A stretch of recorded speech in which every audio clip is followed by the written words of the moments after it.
I see the world. And so when I look at an alim Rabbani, the best way for me to understand how I should view that alim Rabbani is to look at what Islam teaches me about ilm and about the alim. And probably two of the most ideal concepts in this regard are, for example, the verses in the Quran which are numerous and replete, which basically says when Allah subhanahu wa ta'ala addresses us in terms of hidayah, in terms of guidance, He says often, وَيُخْرِجُهُم مِّنَ الظُّلُمَاتِ إِلَى النُّورِ, that Allah subhanahu wa ta'ala takes us out of darknesses into light. And so hidayah or guidance from Allah is so important. It's so beautiful and it's so powerful because what hidayah does is it gives us the ability to live in the light. And when one lives in darkness, one lives in suffering, one lives in fear, one will get hurt, one will suffer from a myriad of ailments because one needs light. And so the idea of looking at hidayah is to be looking at light, is to be moving from darkness inside to light.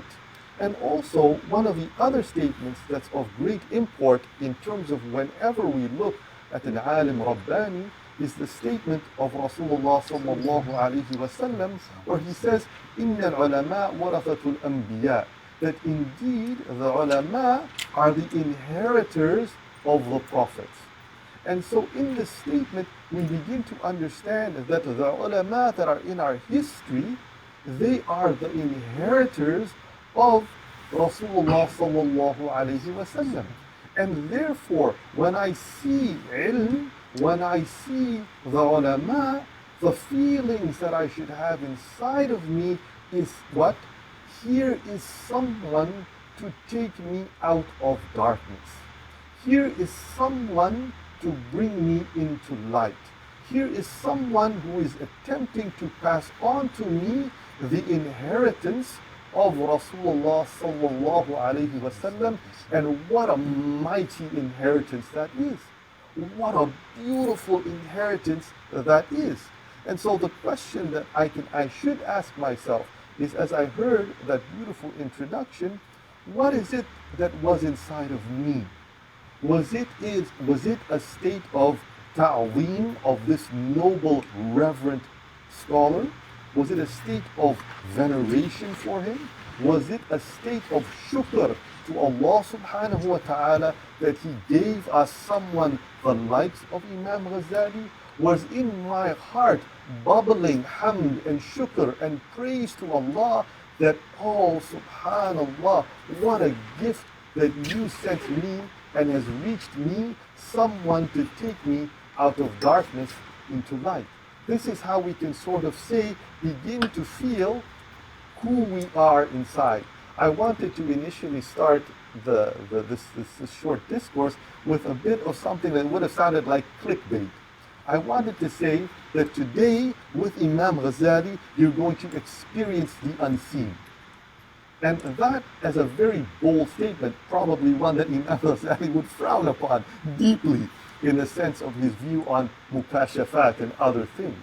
But the reality of it is that through the words and through the teachings of Imam Ghazali, you and I can experience the unseen.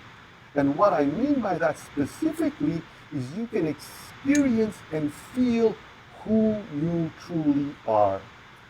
What am I? Who am I?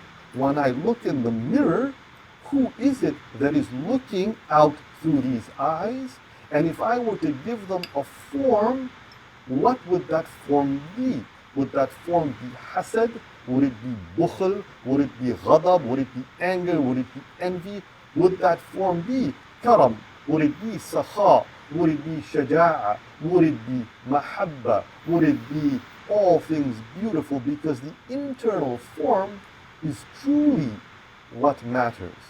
And so with that, if we think of knowledge in terms of light and darkness and the gift of the Anbiya, we are then able to understand something of who Sheikh Abu Hamid was. As some of them have said in describing him, they said it was as if the sun was rising in front of us. That's who Imam Ghazali was as a person. This incredible figure of profound rational knowledge and spiritual clarity. And one only has to examine his sort of honorific to realize that there's something special here. He is Hujjatul Islam. He is the proof of Islam. If I truly know what Islam is, how beautiful it is, how incredibly amazing it is, to name someone as the proof of Islam should be something that should give me food and pause for thought. In fact, Imam al-Ghazali is Hujjatul Islam in so many ways. A funny and sort of anecdotal example about this is even his eloquence in Arabic. I remember I was once sitting with a companion of mine, and we were sitting with our Arabic teacher. And my companion says to the Arabic teacher, he says, "Look, I don't want to slake my thirst except with the pinnacle of the Arabic language. So aside from the Quran and the Hadith, I only want to read the Ihya." Right? And so the teacher goes, okay. And the teacher actually, he was adept at computing. So what he did, he said he took the Ihya of Imam al-Ghazali, his magnus opum, and he put it in a computer and he extracted word usage and frequencies. And so he took the words and phrases that were most used and he pulled them out and he said, look, if we study these phrases first, we will get a better understanding of his work. And I remember looking at his list, and so, like he had these sentences that Imam Ghazali used, then he had these phrases, then he had these smaller phrases, and then he had single words. And when he got to the single words, he just kept scrolling and scrolling and scrolling. Like in his text, his use of a single word is just absolutely gigantic. It's so beautiful how he uses language. That Imam Ghazali is literally a proof of Islam in so many ways, even including his eloquence. In fact, as one of the scholars said, and this is the beginning of the most beautiful text of the Hadith Jibreel, in which the scholar said that Imam al-Ghazali was actually the mujaddid, the renewer of Islam, as the text teaches us that at the century, Allah will send someone to renew his deen. He said he was the renewer of Islam in the science of Islam, the science of Iman, and the science of Ihsan. In all three areas, he was the one who was a mujaddid. He was so incredibly prolific in his writing and so special. And so it's quite obvious that if you look at the life of Imam Ghazali, you'll see the signs that are apparent as to how incredibly beautiful he was. That he was an alim, one only needs to look at one instance, and this was alluded to by Ustad Ihab. That when he was very young, when he had done some initial studies, some say 3, some say 5 years, and he was returning from Nishapur, he was met with a group of brigands who essentially robbed them. And they took all of his ta'liqat, so all of his notes. So 5 years worth of notes they take. And so then Imam al-Ghazali speaks to the head and he remonstrates with him, and he basically says to him, I need this is my ilm, this is 5 years. And the head of the brigands, he laughs essentially and says, what is this knowledge if I can so easily take it from you? And Imam al-Ghazali then, for the next 3 years, he dedicates himself to memorizing everything that he has read and he has learned. And so there's a beautiful sign, a single event in his life that can help us to understand the incredible beauty of his ilm. And then, what would be the sign of his being saintly? What would be the sign of his being an alim that is Rabbani? And there are many, many signs that one could choose, especially in looking at his text. But for example, Allah subhanahu wa ta'ala in the Quran, when He speaks to us about our purpose and our eventual end, He speaks to us on the tongue of Sayyidina Ibrahim alayhi salam, and He says that through him, that on that day none will be of benefit, except no child will even, nor wealth will be of benefit, إِلَّا مَنْ أَتَى اللَّهَ بِقَلْبٍ سَلِيمٍ, except for the one who comes to Allah with a pure heart. So the purity of the heart, the purity of who I am inside is of the utmost importance in my journey in life. And Allah subhanahu wa ta'ala says, for example, in Surah Al-Bayyinah, He provides us with a key by which we can understand this purity, where He says that we were only ordered except to have ikhlas. And so if we want to sort of take a look at even one moment in the life of Imam al-Ghazali that can give us this example of him being this incredible Rabbani scholar, one only needs to look at his tenure in the Nizamiya, where he arises to the top of the teaching hierarchy. He's like considered essentially one of, or if not the most famous teacher. People are coming to him from all over the world. And at that moment, as they're coming, there comes a point in time where he's unable to give his lecture. He can't speak. It's as if there is a lock on his tongue. And in describing that moment, he says that his intention, he felt it was not directly, purely to God, but rather was instigated and motivated by the quest for fame and prestige. And so the question is that at that moment that he's teaching, he's giving ilm, the real question is why? What is it inside of me that's pushing me to give ilm? And not only that, how can I be sure that I have the internal clarity and purity and sincerity to be a teacher? And so it's in this moment that he leaves. And he leaves the teaching post for some 10 years.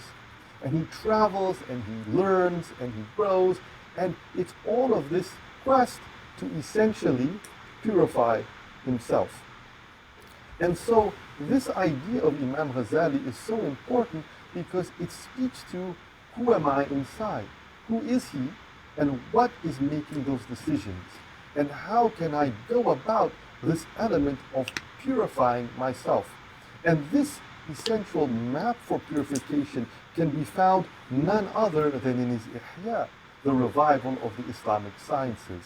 And if one goes to that text and reads that text in particular, one will see further proof of his saintly status. Because what Imam Ghazali does in the text, in places, especially in the Kitab Ajaib al-Qalb, of the wonders of the heart, is he speaks about who we are inside. We know we have a circulatory system, we know we have a skeletal system, we know we have a respiratory system, but we know as well now that we must have a spiritual system because we are not bodies. What is this spiritual system that we have? Imam Ghazali, in his Ihya, he documents it in a very, very powerful way. And one of the ways that he documents it at a very high level is that you are a heart. And by heart, not the physical heart, you are the spiritual entity, this creation of Allah that is imperceptibly connected to the physical heart. And your heart looks into the world of the soul, the ruh, and the heart looks into the nafs. And the world of the ruh, the soul, is pure good, but the nafs can be a combination of things. And Imam Ghazali goes into the various types of nufus that a person can have. And depending on the nafs, that's the way you think, that's the way you act. And this cosmology, this way of understanding the self, is so important because it will teach me who I am. And the best way to look at this is that when one looks at the text of the Quran, two of the dominant messages are that Allah is the creator. And if I admit that Allah is my creator, what should that necessitate? If I admit as the second reality that's most expressed that I am going to die, what does that mean? As some of the Salaf have taught us, they said that when I was born to die. That the moment I was born, the clock started ticking into my eventual meeting with Allah subhanahu wa ta'ala. Another of the Salaf said that I was born, but I don't know for what I was created for. In other words, was I created for Jannah or Jahannam? And so the idea is that these messages or these sort of words of Allah subhanahu wa ta'ala, these realities are true. If I were to ask myself, someone who truly believed that they were going to die, someone who truly believed that they were going to meet Allah, how would they be? And if you look at that reality, the reality would necessitate that you would give up of dunya, you would be a person of ibadah, you would be a person of good character, you would be a person who dedicates yourself to the spiritual cleansing and purity of your heart, so that when you finally met Allah, you met Him beautiful. You met Him adorned with the inner traits of the Prophet sallallahu alaihi wasallam. Everything beautiful. But in order to do that, it necessitates action. And why don't I do that? Why do perhaps I might choose a soccer match over salah? Why might I choose my friends over ilm? Why might I choose a computer game over being of help to someone else? All of that is because of my internal state. And the gift of Imam Ghazali as an alim Rabbani is that he not only was that, but he teaches that.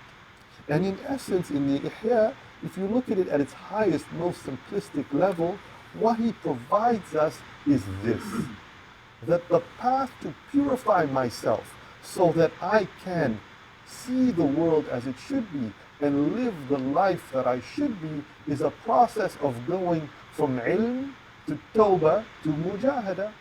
And if I go through this process over and over again, I will eventually attain greater and greater purity, greater and greater clarity, greater and greater makarimul akhlaq. And this, going through a simple example of this, might be that I might be in prayer. And as I stand in prayer, something comes to me.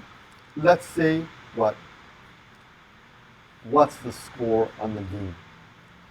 Or, do you know what this person said to me? No, I can't believe they actually said that to me today. Or it might be my work. I need to do this for work. And all of this is an example of insincerity. And all of it is an example of me placing in my heart an idol. Because what the idol does, and what it is to take these feelings and these sentiments inside of us, is that the idol tells us, think this, be this, and we listen to it.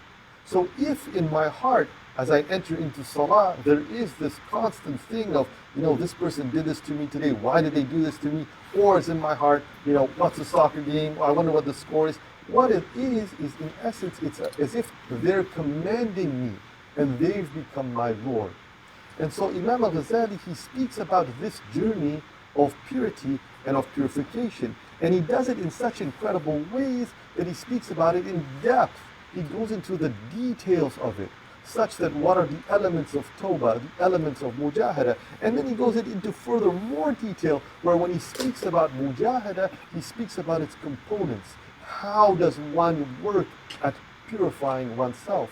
And so the gift of Imam Ghazali is that he is both the compass, he is the alim, he is the one who basically provides and looks at the deen in order to chart the path through the sunnah to safety. He is not only the compass, but he is the path itself, because he walked that path, he lived it. And not only is he only the path himself, he provides us with the map. And that map is in all his texts in various fields, but in particular the Ihya. And what that is, and this is something that I need to reflect on myself, is that the Alim Rabbani is the ladder of ascent. The Alim Rabbani is the ladder by which I get myself ready for greater and more profound spiritual beauty. The more I take from an Alim Rabbani, especially someone who can be a murabbi, someone who can give me tarbiyah of my internal state, the more I take of that, the more I become ready and fit to be in the company of the righteous. And the more I become fit to be in the company of the righteous, the Alim Rabbani takes me by the hand to the company of the greatest of all saints, Rasulullah sallallahu alayhi wasallam, such that I am fit to be in his company. And what a company that is. And through the hand of Rasulullah sallallahu alayhi wasallam, and through his barakah and through his jah, where are we taken to? We're taken to the company of the divine. And so the alim Rabbani is this beautiful link in a chain to take me from where I am to where I need to be. And that's the gift of Imam Ghazali. And that's why he is not only a gift in and of himself, but he is a gift for us. And if anything, the result of that gift is that inside of me, at hearing his name, at hearing and learning from his teaching, there should be an outpouring of hamd for Allah subhanahu wa ta'ala. And so for this and further study, there's the Ihya. It's an incredible text, and a text that has now become more and more accessible in various ways through different teachers that are available. And I would encourage myself and all of you here to return to it, to sort of try to begin to taste more and more of this great alim Rabbani, but also to learn more about ourselves and to make us and to help us attain a sense of spiritual clarity such that perhaps we could be fit to be in his majlis. Jazakumullah khaira. Allah yabarak fikum. Jazakumullah khairan. Allah subhanahu wa ta'ala bless you and your family and make us in your hasanat, inshallah. The letter of ascent, that's what Imam Ghazali is to us, and that's how we should study the history and the biographies and the work and the teachings of our scholars, starting from our Prophet Muhammad sallallahu alaihi wasallam. And it should be an exercise of hamd, an exercise of being showing gratitude to Allah subhanahu wa ta'ala for having such examples. Ali reminded me of Ibn al-Qayyim alayhi rahmatullah, who said that just seeing Imam Ibn Taymiyyah alayhi rahmatullah used to lift their spirit and their spirituality for more than a week. Just the mere sight of Imam Ibn Taymiyyah used to do that to them. This is how we should look into when we study the history of our scholars. That's basically how we should do that, inshallah. Imam al-Ghazali's spirituality and philosophy are so intertwined that it is very difficult to separate the two. Imam al-Ghazali has had an impact on all the philosophers, as the next speaker, inshallah, will speak to that and tell us that the issue of Imam al-Ghazali stifling the study of philosophy is a much more complex issue than most people think it is. But Imam al-Ghazali had an impact on every scholar, every good scholar that was living in his time and those who came after him. And the number of books that he wrote, which some say it's about 70 and some put it at 400 or 500, speak to that. Imam al-Ghazali had a tremendous impact on scholars, on Western scholars, from Thomas Aquinas to Descartes to David Hume, and I'm sure Kant's critique of pure reason have gotten to read Imam al-Ghazali. Definitely, Malebranche's concept of occasionalism is taken from Imam al-Ghazali as well. So his philosophy is very important for us to understand, and his stand from the earlier philosophies, which drive their concepts from the Greek and Hellenistic philosophies. There are simple questions that most people would like to answer, and inshallah, the next speaker is going to speak to that. Is the world eternal? If it's eternal, does that negate the existence of God? Is it created? And if it's created, is that a proof of the existence of God? Is the God of Ghazali and our God, Allah subhanahu wa ta'ala, is the same as the God of Aristotle, someone who created the world and then left it to its own vices? Does Allah subhanahu wa ta'ala know all the particulars of this universe, or he just knows the big picture? So inshallah, we'll spend some time with our next speaker, and he will talk about the philosophy of Imam al-Ghazali and focus on the cosmology and the teachings of Imam al-Ghazali. Our next speaker is also known to most of you. Is Dr. Hunter Taleba. And you can just have Dr. Hunter Taleba is a learning material development specialist and an educational skills trainer. He's currently an assistant professor in the Department of Classics, Languages, and Linguistics at Concordia University. He holds a Master in Education and a PhD in Education from South Valley University in Egypt. He also has a Master of Linguistics from the School of Oriental and African Studies, the University of London, UK, and a Master in Humanities, Religion, and Public Life from Carleton University. With that, inshallah, I'll pass you on to Dr. Hunter. السلام عليكم ورحمة الله وبركاته. بسم الله الرحمن الرحيم. والصلاة والسلام على أشرف المرسلين سيدنا محمد وعلى آله وصحبه أجمعين. I would like to thank Brother Ihab for the invitation to participate in this session on Imam al-Ghazali, and I would like also to thank Brother Naim for the spiritual and wonderful presentation that he gave us on this side of the Imam al-Ghazali, the spiritual side or the saintly scholar side of Imam al-Ghazali. My presentation will focus on the the complementary side of the personality and the character of Imam al-Ghazali, which is the philosophy part and the part that he had for the disputes and the fights, the intellectual fights with the other philosophers at the time, and how he was different from them, and how he combined the spiritual and the philosophical, and the matter of the soul and the matter of the intellect together. So before I start this, I will just have the linguistic comment on the pronunciation of the name of Imam al-Ghazali, because there was this kind of controversy whether he was pronounced al-Ghazali or al-Ghazali. And after some research, I found out that both are right and both are accepted, because both of them are attributed to different things. So the city of his origin is Ghazala, so he is to be belonging to his own city, he is al-Ghazali. And then the craft of his father was the wall maker, and the wall maker in Arabic is al-Ghazzal. So the agent from the verb to yaghzil is al-Ghazzal with a shadda. And so if he is to give it to the craft of his father, he would be al-Ghazali.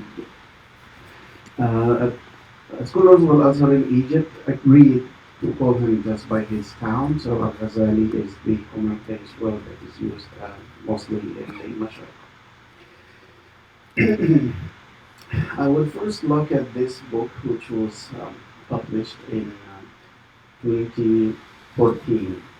And this is a textbook that was taught, or it's currently taught in most of the programs in religion and Western universities. And it is a book written by 3 scholars, and they just overview different religions that they call the Western traditions, including Christianity, Judaism, Islam. And in introducing Islam, they have this timeline of the major events that influence it and make a turning point in the history of Islam. And you can see they start from the hijrah of the Prophet ﷺ from Mecca to Medina. It's quite interesting that they also include in 2011 the Arab Spring and even some more recent incidences as important turning points in the history of Islam. But they also put Imam al-Ghazali as one of the most important turning points here at 1058, the birth of al-Ghazali, the greatest medieval Muslim theologian. Okay, so this was at the beginning of looking at the history of Islam. But at the back of the book, the internal cover to the back, they tried to make a summary of all the major events of all the different religions. So they looked at antiquity, Judaism, Christianity, Islam, and indigenous religions. And in Islam, they just picked only 6 events. And one of the major 6 events is the death of Imam al-Ghazali. So Imam al-Ghazali was just big. He is as the hijrah of the Prophet and the Umayyad Caliphate moving to Damascus, and the death of Imam al-Hussein. The death of Imam al-Ghazali is also very important in the history of Islam and the intellectual history of Islam.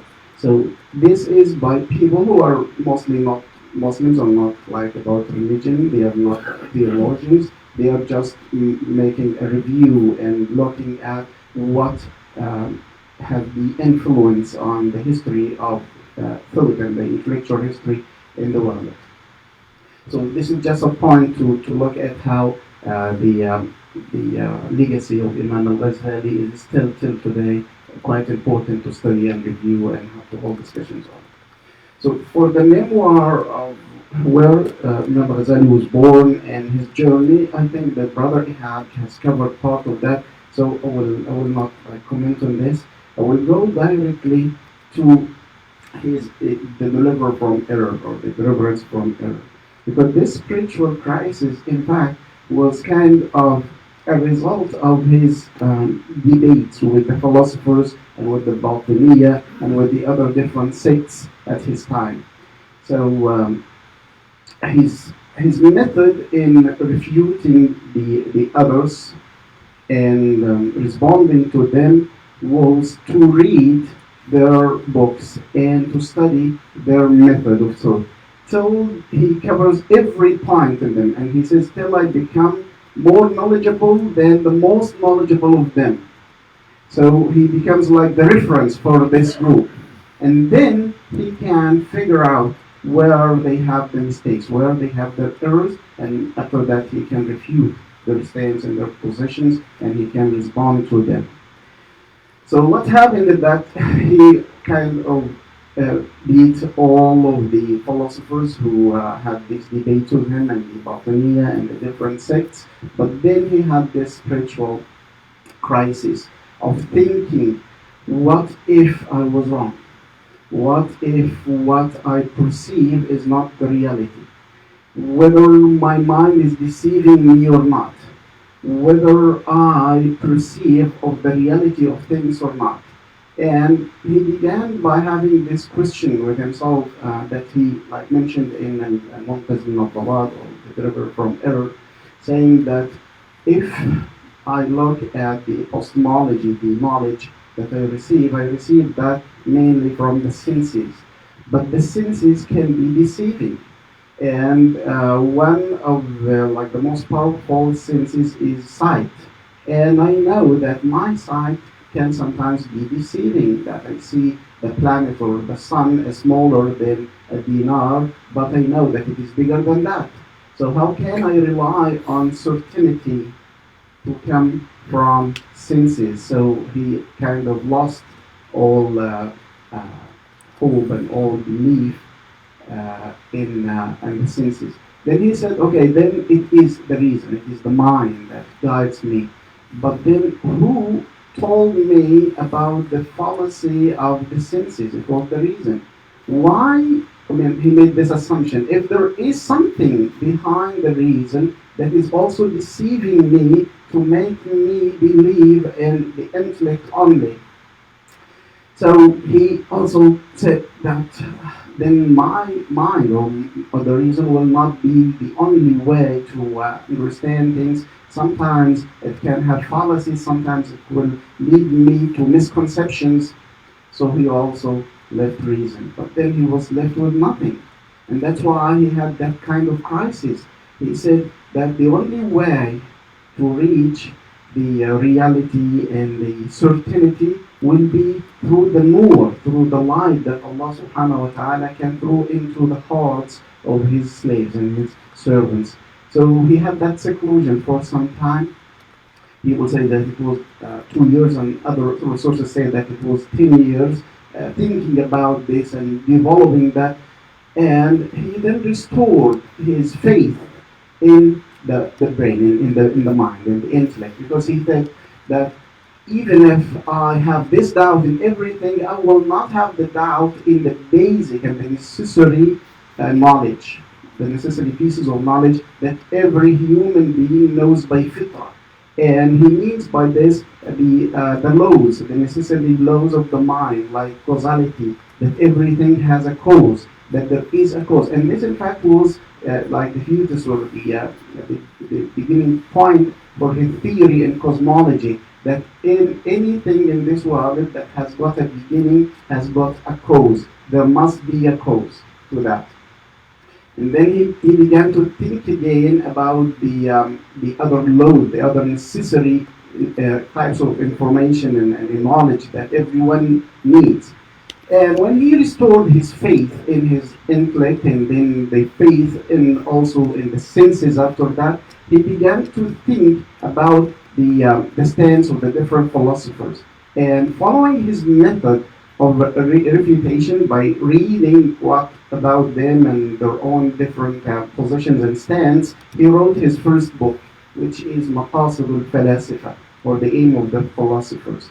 And in the aim of the philosophers, he just like practiced his principle. He said, refuting a school of thought without understanding and comprehending the core of its ideas is refutation within blindness. So in order to have this refutation with enlightenment, there should be knowing about what they are doing. So he wrote this first book, Maqasid al-Falasifa, to explain the opinions and the questions and the doubts that the problematics of the philosophers at his time. And mostly the ones that have been adopted by Muslim philosophers from the Hellenistic culture and philosophy, and mainly two persons, Ibn Sina and Al-Farabi. So in Maqasid al-Falasifa, no one criticizes Maqasid al-Falasifa now. The people are just criticizing the incoherence of the philosophers because he was critiquing and refuting the stance and the positions of the philosophers. Because in this book, he was not refuting, he was just making this kind of overview and in fact explaining what they want to say in a language that is more concise and more accurate than what they said.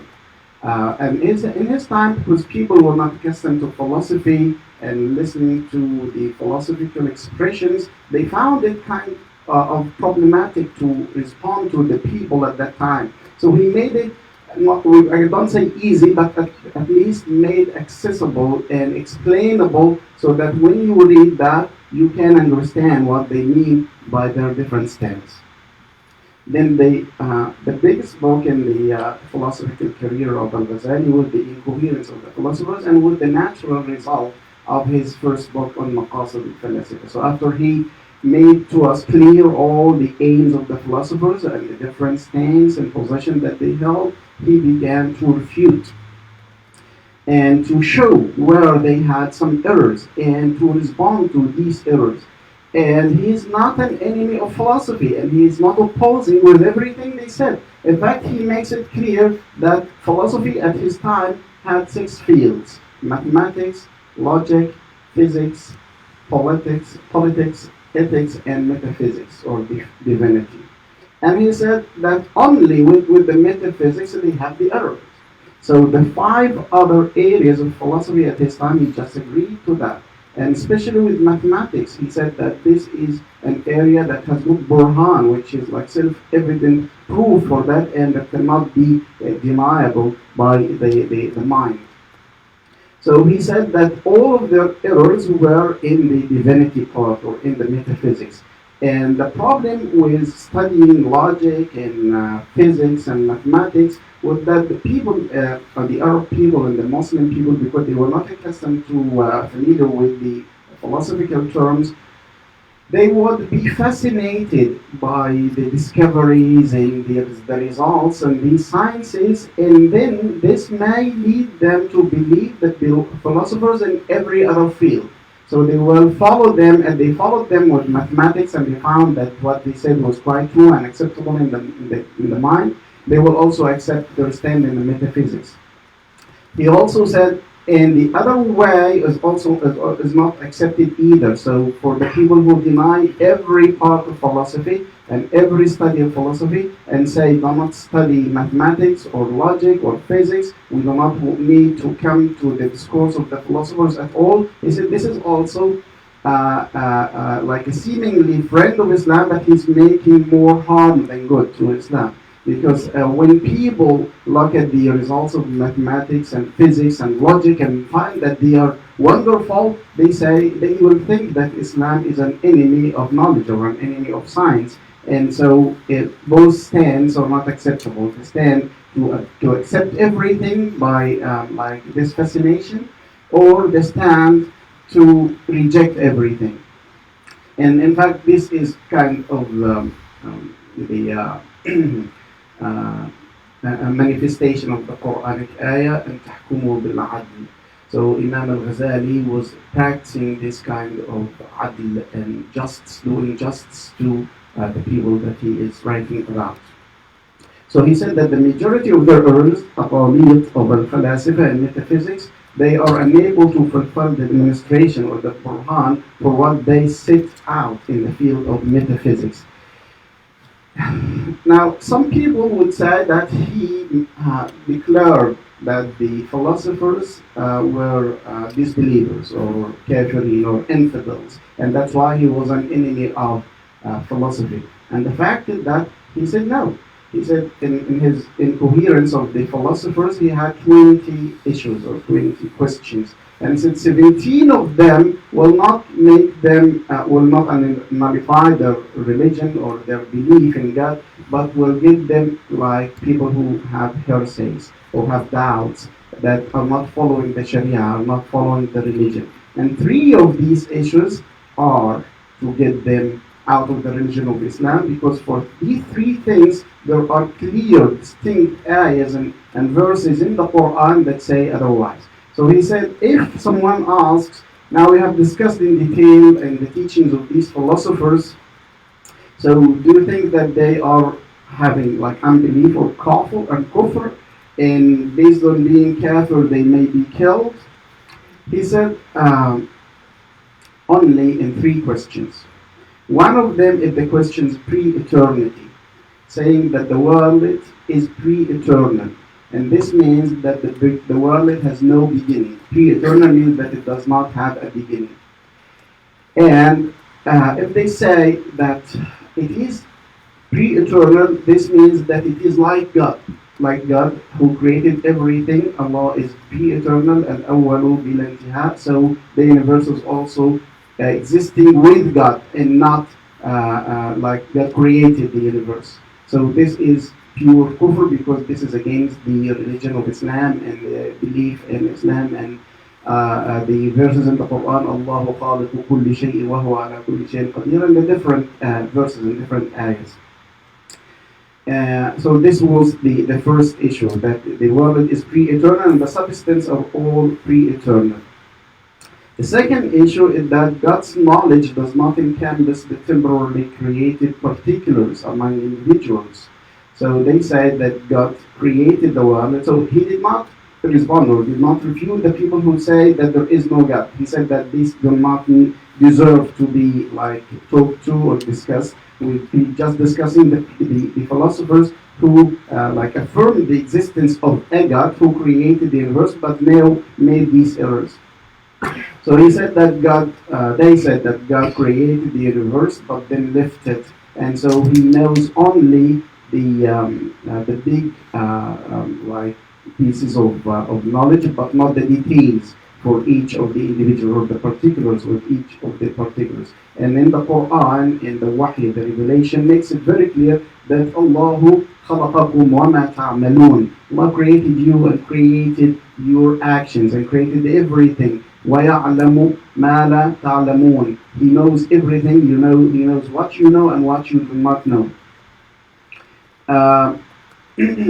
In another verse, قَدْ سَمِعَ اللَّهُ قَوْلَ الَّتِي تُجَادِلُكَ. So Allah subhanahu wa ta'ala hear this argument between the lady who came to the Prophet sallallahu alayhi wa sallam and asked. The third issue is the denial of the resurrection of the bodies and the assembly of bodies on the judgment day. And this was the stand of Ibn Sina. Ibn Sina had this kind of philosophical idea that if we die, then we will turn into dust. And after many, many years, thousands of years, this dust will turn into another material. And maybe this material will get to grow plants. And then another human being, maybe after 1,000 years, will eat from that plant. And so it became part of the system of that second human being. And now, if we are resurrected at the day of judgment, and the first person is from Ahlul Jannah, who goes to paradise, and the second person goes to hellfire, then there is injustice, because one of them will depart from the other, and the one who goes to hellfire does not deserve to go there, and the other way around. This was the kind of the position that they had. And so he ended up, Ibn Sina, saying that only the souls are resurrected and not the bodies. And Imam Abu Hamid al-Ghazali responded to that, saying that, well, it is not everything that we use the intellect and the reason to argue and to find where this ends, because these are areas of the unseen. We don't know about the resurrection. We don't know how the resurrection will be like. And it is an act of God subhanahu wa ta'ala. And if it is an act of God, you cannot just get your brain to visualize that and to have some like judgment on that. And in the Quran it says, Inna ansha'nahunna insha'a. So we created them again. There is a new creation for the resurrection. وَبْدُلَتِ الْأَرْضُ غَيْرَ الْأَرْضِ. So the earth has been replaced with another earth.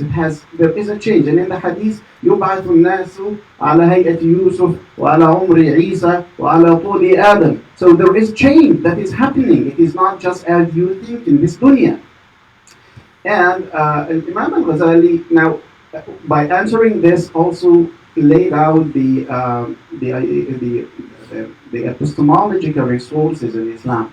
So for epistemology, when we receive knowledge and we are sure about the knowledge, for the certainty of knowledge, we receive it not just from the senses. The senses are just one source for certainty and knowledge.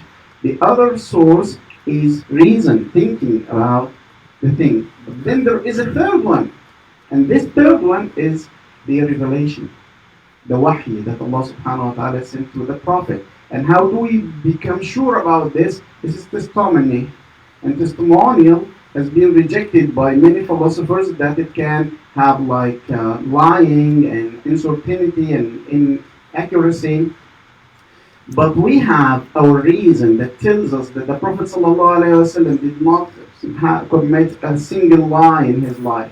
And that the book of the Quran is the book of life and eternal truth and eternal challenge to the people. And we believe in the prophethood of the Prophet ﷺ. And in the Quran, then this brain, this reason, this intellect will tell us to believe in all the statements that are in the Quran. And Allah tells us in the Quran this and that. So we have to believe in this, and that's why this is the third source of epistemology or knowledge, which is having to believe in the revelation.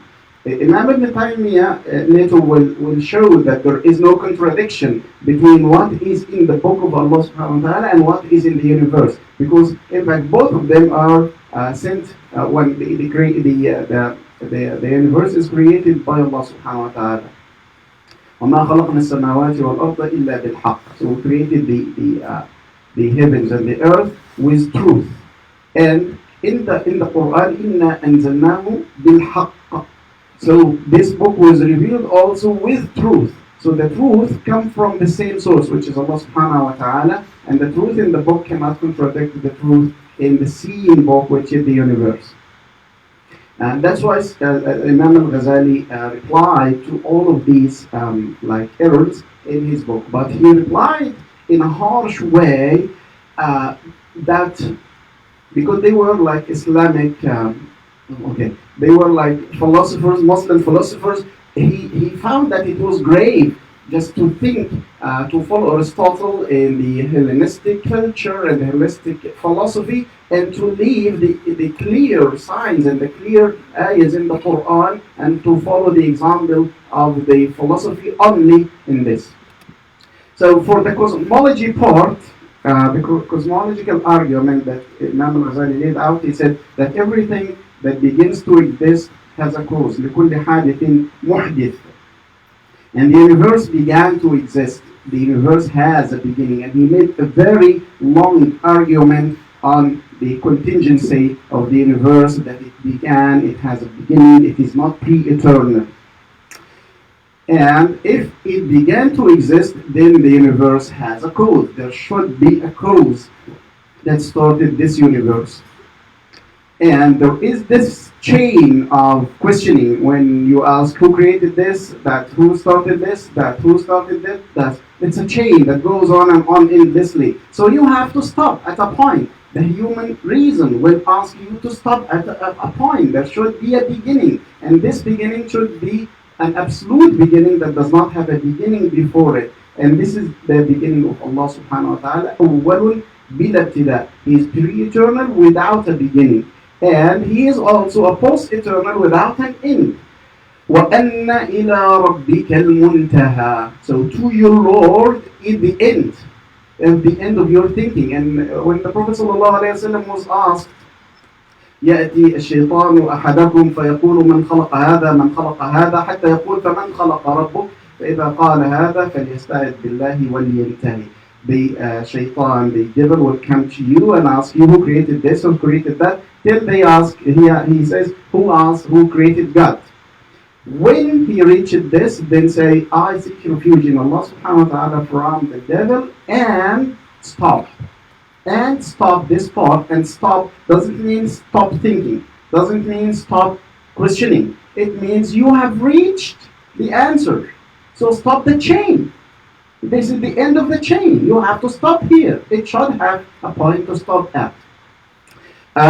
William Lane Craig, who is a Christian apologist, had his PhD thesis about the cosmological argument of Imam Abu Hamid al-Ghazali to be the resting point for his own debates against the atheists that he's doing.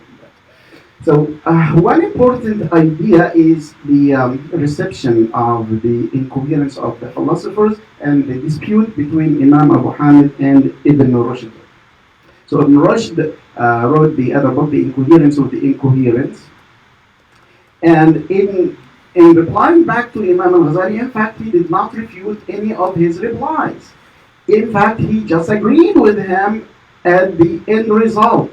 But he was so much obsessed and fascinated by the Greek philosophers that he was defending their method of thinking. And he was accusing Imam al-Ghazali of not understanding how they made their arguments and their propositions and their premises and their results. And with this, he had this book, The Incoherence of the Incoherence. But the reception of the incoherence of the philosophers, in fact, had a bigger influence on Western philosophers later on. So this is a picture, a portrait where Ibn Rushd was put in the middle of the Greek philosophers. So this is the complete picture, and you can see he is on one of the sides. So the West, especially when they began to retranslate the works of Aristotle and the other philosophy books from Arabic, because they have been explained and rewritten by Arab philosophers, they got Ibn Rushd to be with them, and even like quoting from them or looking at them and citing from them, although he had the explanation of the books of Aristotle and the others. Later on, when they discovered Imam al-Ghazali and his arguments, in fact, he was retarded to another area that is quite different. So this is another painting where we have Thomas of Aquinas, and then we have on both sides Aristotle and Plato. And he's as if he is kind of receiving the light from these two, and under his feet is Ibn Rushd. So he's looking at the ideas of Ibn Rushd as something against the religion and against faith, and he is making like a big respect to these two resources of Aristotle and Plato, although Ibn Rushd is the one who explained Plato and who explained Aristotle and who rewrote their books And I mean, so they are not contradicting each other. Otherwise, he would get Al-Ghazali, for example, under his feet. But Thomas of Aquin like recognized the logical and the sound way of Imam Al-Ghazali. And modern science also supports Al-Ghazali and not Rushd. So modern science tells us that yes, the contingency of the universe has a beginning. It is the Big Bang. And before the Big Bang, God subhanahu wa ta'ala exists and He's still existing and He is the creator of everything and He created the universe in a space and time. This was another area of error for the Greek philosophers. They were thinking that time, that the God or Allah subhanahu wa ta'ala, if He started the universe at a certain time, this means that before this time, this is a fatra, it's called fatra to Turk, the time of leaving the universe, not created. And this was problematic for them. So Imam Al-Ghazali just showed them that time itself is created and space is created, but it is difficult for the human mind to think about this. When I say that this is point A, your mind naturally and directly will think that there is some point before it. And if I say this is the first thing, then you have something before that. Your mind is pre-programmed to think about something before and something after. So even if in mathematics, if you think about the infinity and the indefinite number, people will not think, oh, if I add 1 to that indefinite number, will it be indefinite and 1? It is indefinite, so it doesn't have an end. So it doesn't have an end plus 1 or plus 2. Your brain is making these fallacies and these plays. Another area that is also supporting Imam Al-Ghazali, just 1 minute? Okay. So we may speak about this in the questions here, is occasionalism, which is another stand that Imam Al-Ghazali had on causality, that not everything is done by a cause in itself, but it is doing this because of the grace of Allah subhanahu wa ta'ala in recreation each time. And this is a picture from the hydrogen wave in quantum physics and the motion of microworlds and the entanglements that in a way prove the stand of Imam Al-Ghazali at that time. So the influence of Imam Al-Ghazali and Western philosophers include Thomas of Aquinas, include Descartes and his doubt method, include David Hume and Immanuel Kant, especially in the idea of causality. Was he an enemy of philosophy? We've seen that he's not. Although he wrote this book, Iljam al-Awam al-Ilm al-Kalam, restraining the orderly people from the science of Kalam, in his book Al-Ittisaf al-I'tiqad, Moderation in Belief, he is using this method, and in the Ash'ari school of thought, it is using this method of proving the existence of Allah subhanahu wa ta'ala and proving the theological facts. I end with this dua from Dear Beloved Son that Imam Al-Ghazali wrote. And in the dua itself, it shows that he is still using his philosophical way of thinking. Allahumma ya wajib al-wujud. So Allah, who is the existential causality, who does not need something to create him. هو الغني يا واهب الخير والجود أفض علينا أنوار رحمتك ويسر لنا الوصول إلى كمال معرفتك سبحانك لا علم لنا إلا ما علمتنا ولا معرفة لنا إلا ما ألهمتنا إنك أنت العليم الحكيم. السلام عليكم ورحمة الله. Jazakallah khair. I hope your brains are hurting at this point. Since William Lane Craig was mentioned, there's a lecture debate between William Lane Craig and Sean Carroll, for those who follow that kind of field, where William Lane Craig would mention Boltzmann brain about 50 times in the debate, and after he was done, the MC said, I see everybody Googling what Boltzmann brain is. So you probably heard a few terminologies that you'll go back, inshallah, and try to figure out. I know Dr. Toledo tried to keep it as simple as possible. But subhanAllah, when it comes to philosophy, and at points I became infatuated with the different arguments in philosophy between the realist and the idealist, those who believe that we actually do exist and our hand is a hand, and those who believe that this is just a representation of something else or not a representation of anything. Also the arguments between the empiricists and the rationalists. And subhanAllah, when you go back and read Imam al-Ghazali, and by far his philosophy is considered to be unique, and his answers to the work of Imam Ibn Sina and Farabi carries a lot of weight and is cited in a lot of Western books. So a lot of the concepts that infinite regress and that everything that is created must have a creator, but that Allah has not created, so that does not apply to him. There are a lot of certain concepts that a lot of the young people see today on the internet and are impressed by, and they believe that this makes sense, this is logical. There are answers from the Alim Rabbani, as Brother Naeem mentioned, from the Alim Rabbani, who comes from this background, that provides a philosophical refutation that is so unique and definitely something that should be simplified to the younger generation, and that's typically that's a hope that it would be the mission of people like our two speakers, because our young generations can easily access the arguments of Richard Dawkins and the four horsemen of atheism. But it's very difficult for them to navigate the work of the people like Imam al-Ghazali, especially when it comes to philosophy, and combining that with the spiritual background where it actually emanates. I have a lot of questions, but we don't have a lot of time, so I'm going to, inshallah, favor you with the questions. The questions can be directed to either of the speakers or to both, inshallah.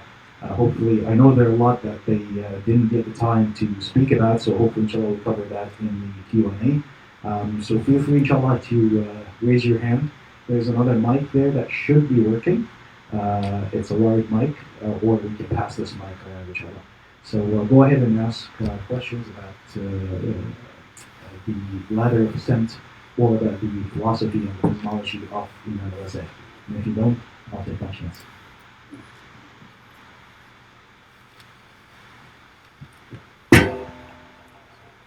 السلام عليكم. أتكلم عربي بعدين بسم الله الرحمن الرحيم. أولاً عندي ملاحظة على الكتاب الذي قدمه الأخ، يعني في البداية الكثير مجموعة من المستشرقين أعتقد من بين واحد مسلم حسب الاسم، يعني هذا يبرز صورة للمركز والأطراف في التاريخ الإسلامي. يعني الإمام الغزالي كان في فترة الدولة العباسية في بغداد وما جاورها. الأطراف كانت هي المغرب الإسلامي والأندلس. لما وضع أهم التواريخ في تاريخ الإسلام على الأقل، وضع حدث وفاة الإمام الغزالي رحمه الله، قدمه على أحداث غيرت تاريخ المنطقة والإسلام. فتح الأندلس وسقوط الأندلس لم يذكرها، وذكر وفاة الإمام الغزالي، وهذه تعطي صورة حقيقية على العلاقة بين المركز والأطراف في تاريخنا. هذا ليس موضوعنا طبعا، ولكن استفزني التقديم. الشيء الثاني هو ربما حتى التفاعل بين الإمام الغزالي وابن رشد هو يعكس هذه العلاقة بين المركز والأطراف. ابن رشد أندلسي والغزالي بغدادي أو طوسي، غزالي أو غزالي. هي ملاحظات مش أسئلة بعدين. المسألة الثالثة هي عادة العلماء هم انعكاس للحياة الفكرية والاجتماعية لكل فترة، هم أبناء بيئتهم. والإمام الغزالي رحمه الله فيما تناوله أولا في الجانب الفلسفي الثاني اللي هو الثاني، هو انعكاس حقيقة للفلسفة اليونانية، هو رد أو تفاعل مع الفلسفة اليونانية، وهو جاء كرد فعل وليس كفعل. الفلسفة اليونانية أثرت في خاصة في منطقة المركز في بغداد وما حولها في الدولة العباسية نتيجة حركة الترجمة التي تمت في العهد العباسي، وبالتالي الأشياء التي وقع تناولها حقيقة كانت نوع من الترف فكري أكثر منها واقع اجتماعي. أنا لما نقارن مثلا اللي تناولوا الإمام الغزالي والفارابي وابن سينا، معناها من صنفوا الفلاسفة المسلمين أو الإسلاميين، مقابل مثلا وهذه كذلك بين المغرب والمشرق. هو محمد العابد الجابري على فكرة عنده كتاب معناها تكلم في الموضوع هذا. الإنتاج المشرقي إنتاج غزير جدا، الإنتاج الأندلسي إنتاج قليل، ولكن الإنتاج الأندلسي أو المغربي هو إنتاج عميق وتناول المشاكل الاجتماعية اللي عايشوها. مثلا ابن خلدون معناه في مقدمة ديوانه، معناه هو ديوان كبير جدا ولكن اشتهرت منه المقدمة فقط، يعني الناس يعرفوا منه المقدمة، بعد تعرف قيمة الكتاب من المقدمة.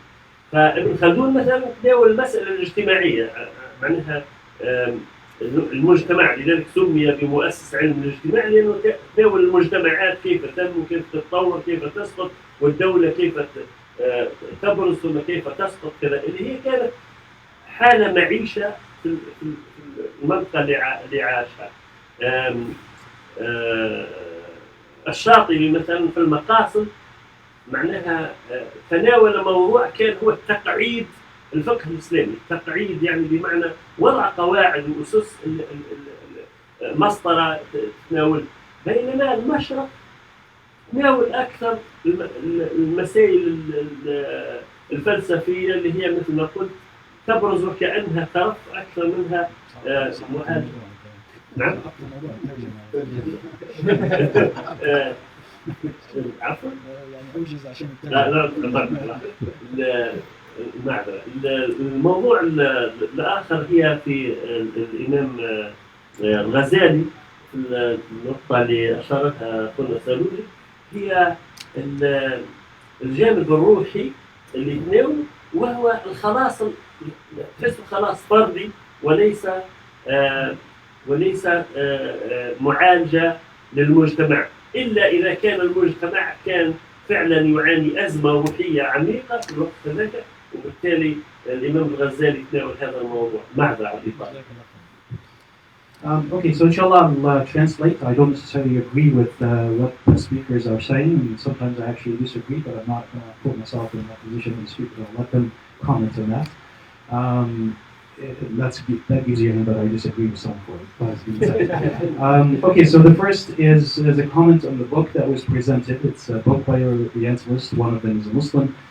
And it mentions the death of Imam al-Ghazali as one of the epoch-making events. It does not mention the fall of Al-Andalus, for example, and that speaks to the idea that the center of the Muslim nation at the time and the preference of the Muslim nation, center being Baghdad and the preference being the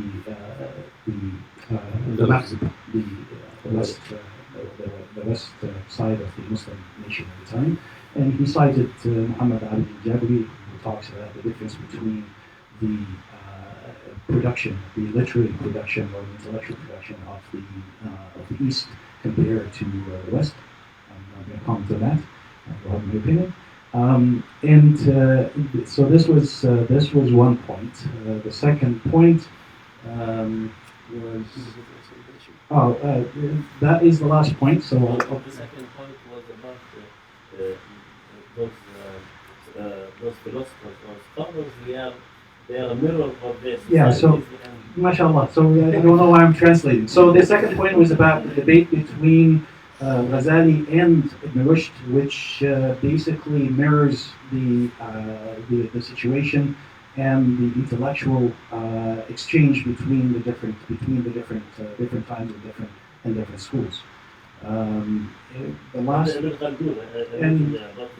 and he mentioned about Ibn Khaldun as an example of how deep the thinking was in the West compared to the East. So Ibn Khaldun focused on sociology, and he's considered to be the father of sociology, which is absolutely true. And he mentioned the Ash-Shatibi, who talked about the maqasid of the Sharia and the main principles and the higher purposes of the Sharia, compared to the East, which was coming from the Hellenistic side, which basically spoke to some intellectually stimulating thoughts, but not necessarily things that have practical implications.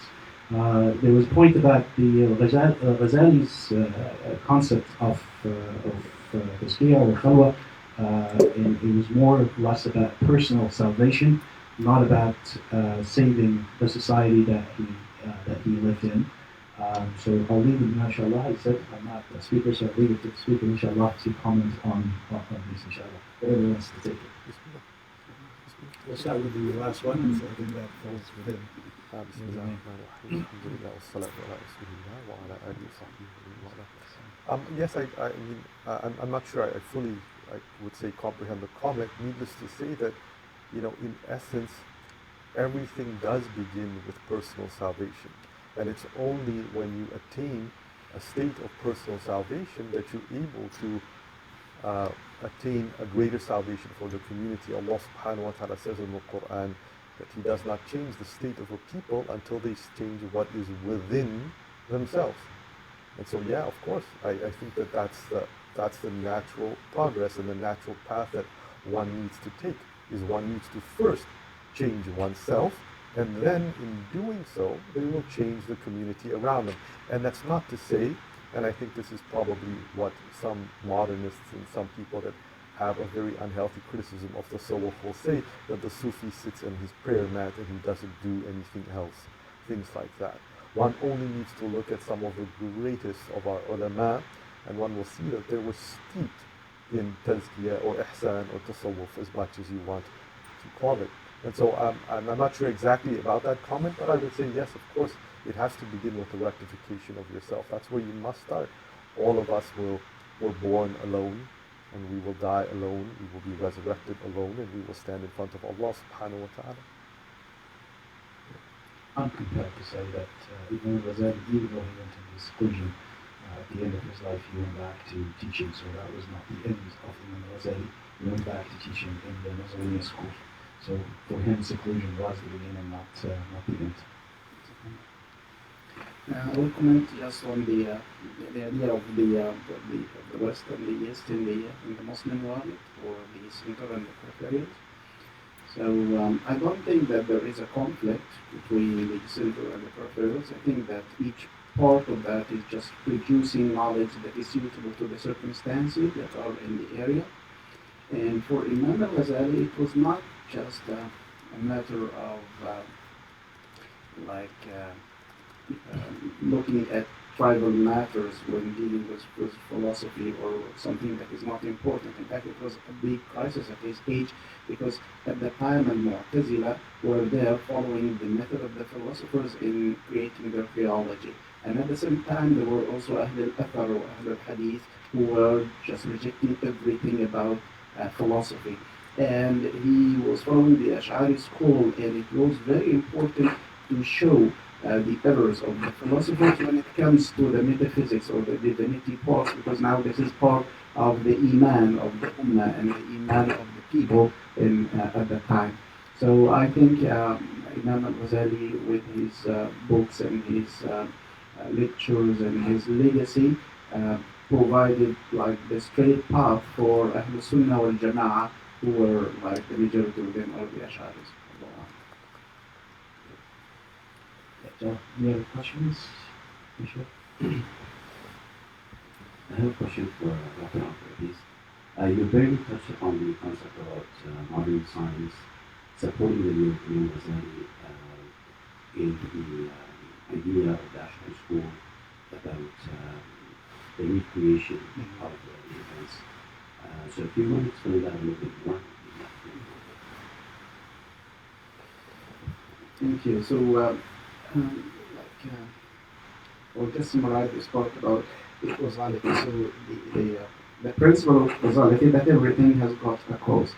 But now, if we say, for example, that there is a knife that cuts the bread. Okay, so if the knife cuts the bread, is it the act of the knife, or is cutting the bread just the cause of the knife? Imam al-Ghazali said that it is not this direct cause, or it is not like a potential power that Allah subhanahu wa ta'ala put in the knife to be able to cut. If Allah subhanahu wa ta'ala wills it not to cut, it will not cut. So he says that the things or the created things do not have actions of their own. It is when they need to have action, Allah subhanahu wa ta'ala will create that action to them momentarily at the same time. So there is endless creation every time and every moment. And in this way, he is looking at and he's perceiving causality from a deeper view. It is not just that you do something, but Allah made you able to do it. And this is in concordance with the ayah, وَاللَّهُ خَلَقَكُمْ وَمَا تَعْمَلُونَ. So created you and created your action. This doesn't mean that He chose for you what you will do, or that you are compelled to follow this path or this path, but this is your will, but Allah subhanahu wa ta'ala created it for you. This is just a summary of the stand of Imam al-Ghazali. For modern science, now for the macrocosms and microcosms, and with the new discoveries, they found that for the formulation of the atom, especially the hydrogen atom, there is a kind of unpredictability of what it will be like, and as if there is kind of a factor that is hidden and that is unseen that will determine how the atom will be like after the interaction. So they said that this factor they cannot just account for or they cannot explain, but it is there. And it makes things happen rather than as we expected it will happen.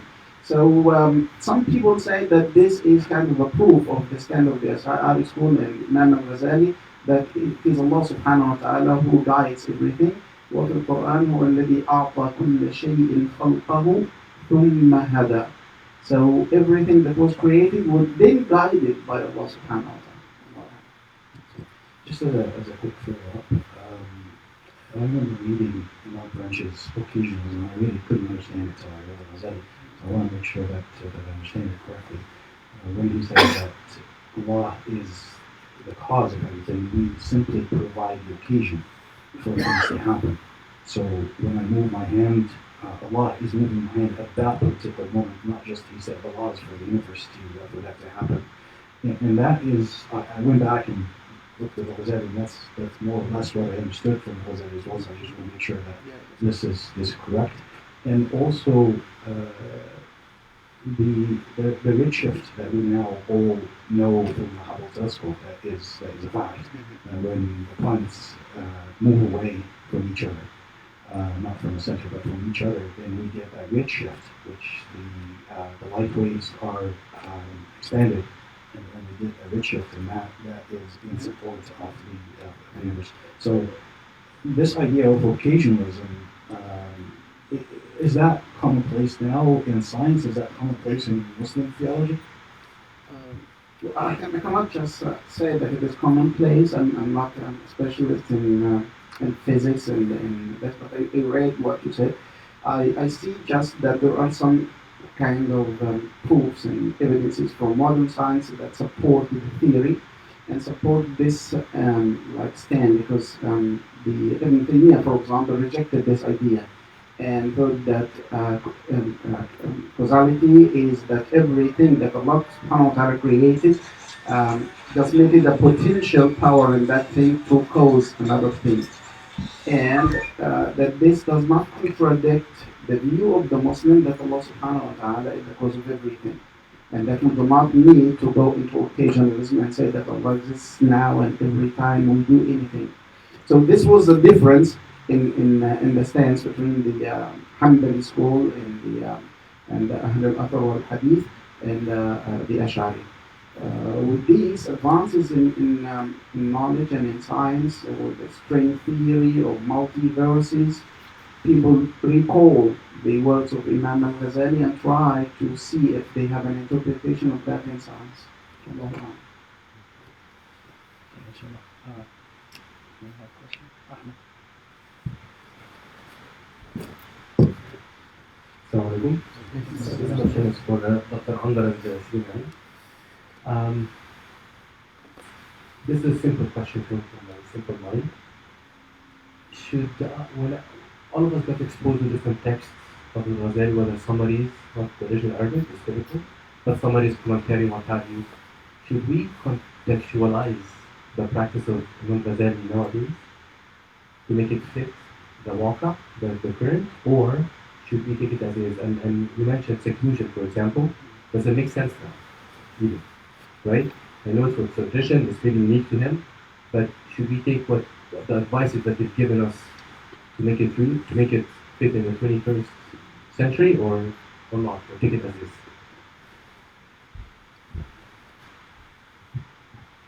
You mentioned that.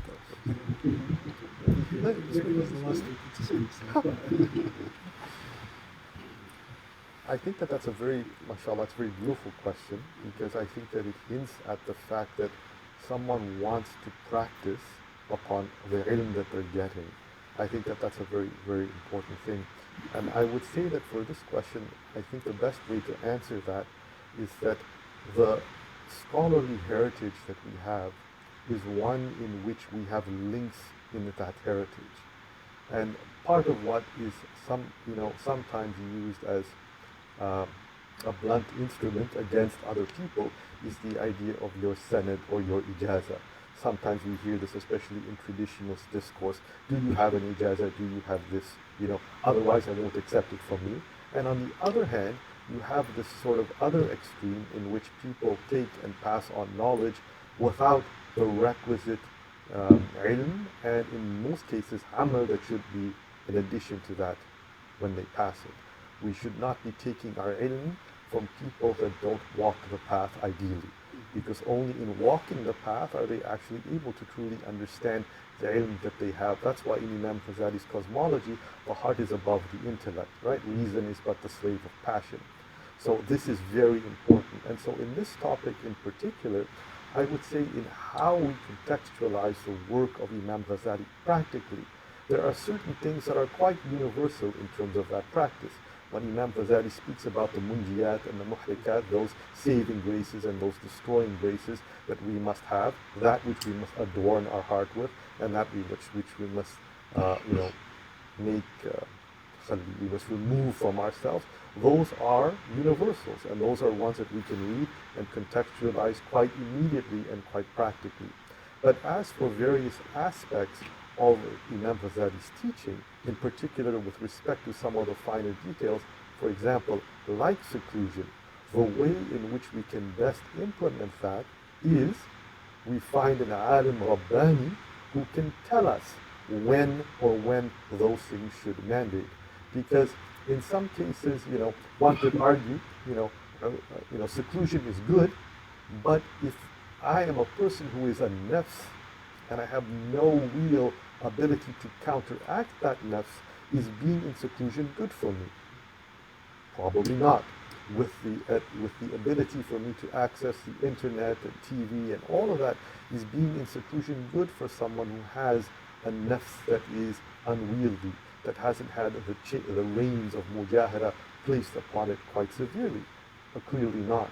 So the idea is that for some of those elements, those fine elements, especially about tarbiyah, and especially about implementation, the way in which we do that is we have to find the alim Rabbani of the ages and seek for them to help us contextualize some of what Imam Ghazali has said. And so perhaps one of the more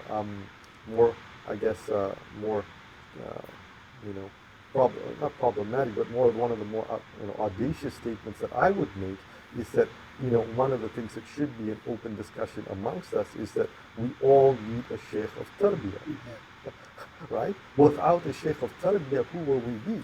Like if I were to ask any of the young men here, for example, if you want to be good in soccer, what do you need? You need a coach. If you want to learn this trade, what do you need? Well, you need someone who knows the trade.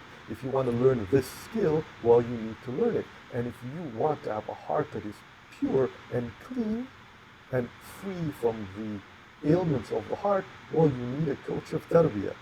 And so part of what I think is good for us to get into our modern discourse is how does one find a coach of tarbiyah? Are there people that could legitimately be considered coaches of tarbiyah nowadays? And if there are, which I would argue that they are, those are the people that help contextualize some of these finer elements for our lives. But always within the field of deep spirituality, but also very profound adherence to rationality and the Shara. Anything outside of the Shara in terms of this should be rejected. So as a follow-up, in the absence or the inability of finding that Sheikh of Tarbiyah, would aligning yourself with like-minded people or people of the same interest be the next best thing? That again, it's a tricky question. It depends because of the state of the heart. Who do I align myself with? I'll give you guys a practical example, a very real example in my life. Okay, so I have had, if I were to contemplate the number of family dinners that I've had in my life, there would be quite numerous. I'm pretty old, you can see from the grade. But one of the most incredible things that I realized is that I was with a scholar who I would consider an alim rabbani, scholarly figure, and we were sitting at a dinner, and there's a lull in the dinner. And the moment that there's a lull in the dinner, the scholar goes, Allahumma salli ala, and everyone around the table does it. There's a lull in the dinner, and what happens? He's like, La ilaha illallah, and everyone does it. And what was very profound in this interaction with the scholar is how he integrated the dhikr of Allah in everything, including dinner, right? And this to me is like, it was mind-boggling to me because part of this is how much sweeter the meal became. You know, when you sit and you eat, and one of my teacher's teacher, he said that when you eat, you should think about what you're eating, right? So for example, I eat a grape, right? Where did that grape come from? It's probably from someplace, like California. Someone harvested it, someone packed it, someone put it in a box, someone shipped it, a plane flew it from this location to this location, then someone unpacked it in a store, then my family member, someone went, bought it, someone expended energy to carry that grape all the way to the home, to open the box or whatever, and to put it on the plate. And then as I eat that grape, right, what's happening? I'm masticating it, it's being chewed, it then goes into my esophagus, and as it goes into my esophagus, the esophagus tightens and pushes it down, the food tube, or no, the food part, the food element of the tube, into the stomach, where the stomach closes so that none of the acid goes up, and then the stomach sort of, processes that food, it extracts the nutrients by which the nutrients are moved into the bloodstream, and then what is harmful is then sort of expelled from the body. When I eat and I say at the end, Alhamdulillah alladhi at'amana hadha wa razaqanihi min ghayri hawli, what does it mean? Like what should be the internal state of my heart when I eat is something so different, generally speaking, than a regular meal. And so the idea of dhikr being inputted into our lives in different ways, right, is such that it can completely change the makeup of our interaction with the world. And I say this because I think my family dinners, by and large, have been with very good people, but really, comparatively to what an alim rabbani can put into your life through your presence with him, seeing him in these various different ways, is challenging. But for those people that do not have an alim rabbani, there are a couple of solutions. One of them is kathratu salawat. This is one of the prescriptions that they say, that if you cannot find someone to be your guide, kathratu salawat ala nabi is what will, what will create the barakah in your life for you to navigate it. But I would agree that the key element for that is, aside from that, the sohbah we have with our free time. Where do we spend it? With what books? When you read Imam Ghazali's Ihya, it's kind of like sohbah with him.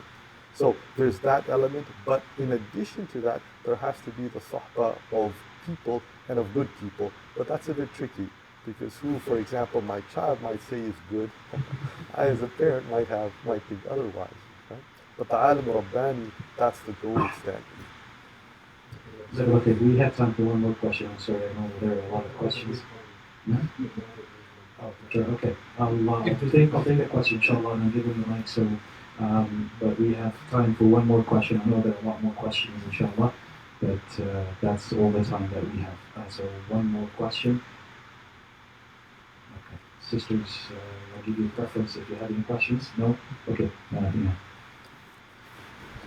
We'll try to be short in the answers as well, inshallah, so we can finish on time. Assalamu alaikum. So just enough. I have a very simple question, but again, I said from my understanding. So, can we call each alim Rabbani in fiqh? And if yes, can we take, for example, and argue in the definition of Zayn al-Fiqh, for example, the Prophet said that they put three conditions as a definition for kufr. So can you apply and say this is three, one that if we saw it, and then is kafir?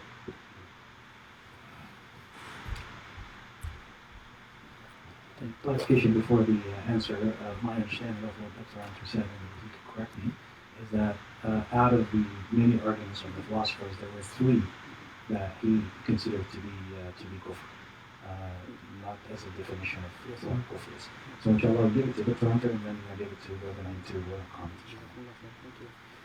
So answering Brother Ahmad's question first, do we need to reread and rediscover Imam al-Ghazali now for our time? In fact, he's already been recalled for our age, even by non-Muslims in their response and debates with atheism. The wave of atheism that started by the end of the 20th century and also Faris at the beginning of the 21st century, made one by William Lane Craig to dig into the history and search for all the cosmological arguments, and then he found that the best of the cosmological arguments were the Kalam, the people of Ahl al-Kalam in the Islamic history, and then he produced that and he's using it in his own debates. We need to reread Imam al-Ghazali, but we need also a specialist, an expert who can explain the words of Imam al-Ghazali. Simply because throughout the history, many people read Imam al-Ghazali and they had this bad idea or wrong conception that he was the reason for the decline of intellectual development in the Muslim and the Arab world, because he just twisted philosophy into theology, and so he did not follow the path of the Greek philosophy. The fact is that he just produced a different philosophy that is not like the Greek philosophy, and this had an impact on the Arab world that revived it with the revival of the Islamic sciences and not declined it. So we need a specialist, an expert, and maybe Brother Naim, I agree with him, and he maybe agree with me with this. Ar-Rahmanu fas'al bihi khabira. So if you're going to access knowledge and seek knowledge about Allah subhanahu wa ta'ala, you need an expert in this. This expert can be the Shaykh of Tazkiyah if you seek this kind of Tazkiyah, or this can be also just the person who has read Imam al-Ghazali and understood his philosophy and can simply explain that, especially for young people who are facing endless questions and doubts every day in schools and in at work. For the question of Brother Ihab, you were asking about the qualities of the Shaykh of Tazkiyah, right? No. What's the difference between alim and fiqh, and does it mean like that alim is like a course and one alim then by default is a fiqh? I think that Brother Sidina can answer. No, اتفضل, please. I think that it depends on the definitions of these terms. How do we define, and what do we define an alim, and what do we define a faqih, and whether or not within the definitions of these two categories of scholarship are there overlap and are they not? I would say that this is a question I would like not to answer, from the perspective that I don't think that I know clearly and probably with the degree of precision that one needs to know exactly how these were defined by the scholars of old. Right? Nowadays, the challenge is that within the terms that we use, we throw around a lot of words, including sheikh, etc., and we seem to conflate between the two. But needless to say, at a high level, I think that there are some, for example, alim rabbani, that, it depends on the term of alim rabbani, but ideally, and in most cases, I would say that the alim rabbani is someone entrenched, well-versed, competent in the state of Islam and what it means and in his fiqh, but whether he can give fatwa, I'm not really sure. I don't think that that's necessarily the state. And oftentimes you would want to go. The ideal is that you have both, right? And sometimes in one's life, Allah grant you all this. You're lucky to find the alim rabbani who is in a state of such rational clarity that he is the one to give fiqh to. I remember I was once sitting with someone who I would claim to be an alim rabbani, and he was having dinner, and he said to me, he said to the ashab that were at the table, he says, when I'm hungry, I consult this, then I consult this, then I consult this. And what he was, at least my understanding of what he was saying, is that when you're hungry, are you really hungry? Is it truly a need? By pointing at his stomach. Is it something that you have to do, or is it something that's just there, your nafs is telling you to eat and you didn't? Then he says, I consult this. And so then he consults the heart, right? And this is like the element of spirituality. Kathratu ta'am, what does it do to someone? When you eat a lot and you try to pray, all of us have known this. You have a big, meal before going to Taraweeh, what does it do to your prayer? Right? So then there's an element of spirituality, but then not only that, he says, after that I consult this, i.e. I have to consult what the Shara says. Because even if my heart has an inclination to something, if it is against what the Shara says, it stops and I have to stop it.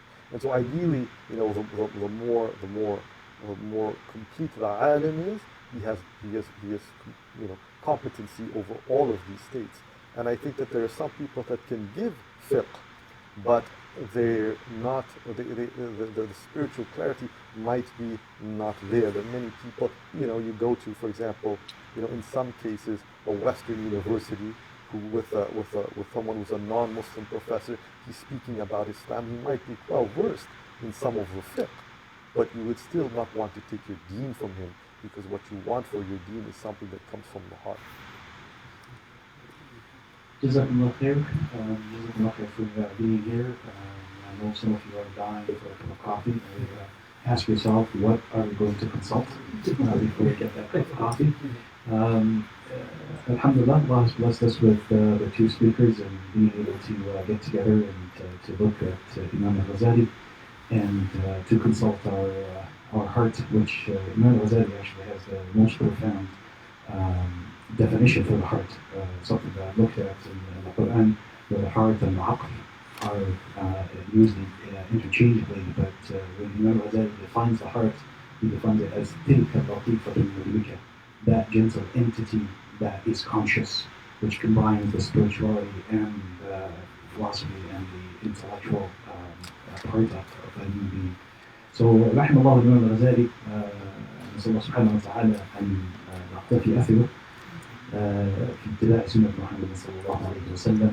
جزاكم الله خير. سبحانك اللهم وبحمدك أشهد أن لا إله إلا أنت نستغفرك ونتوب إليك. بسم الله الرحمن الرحيم. والعصر إن الإنسان لفي خسر إلا الذين آمنوا وعملوا الصالحات وتواصوا بالحق وتواصوا بالصبر. Just a very quick announcement for those who are not on the WhatsApp list. There is a list somewhere. Please feel free to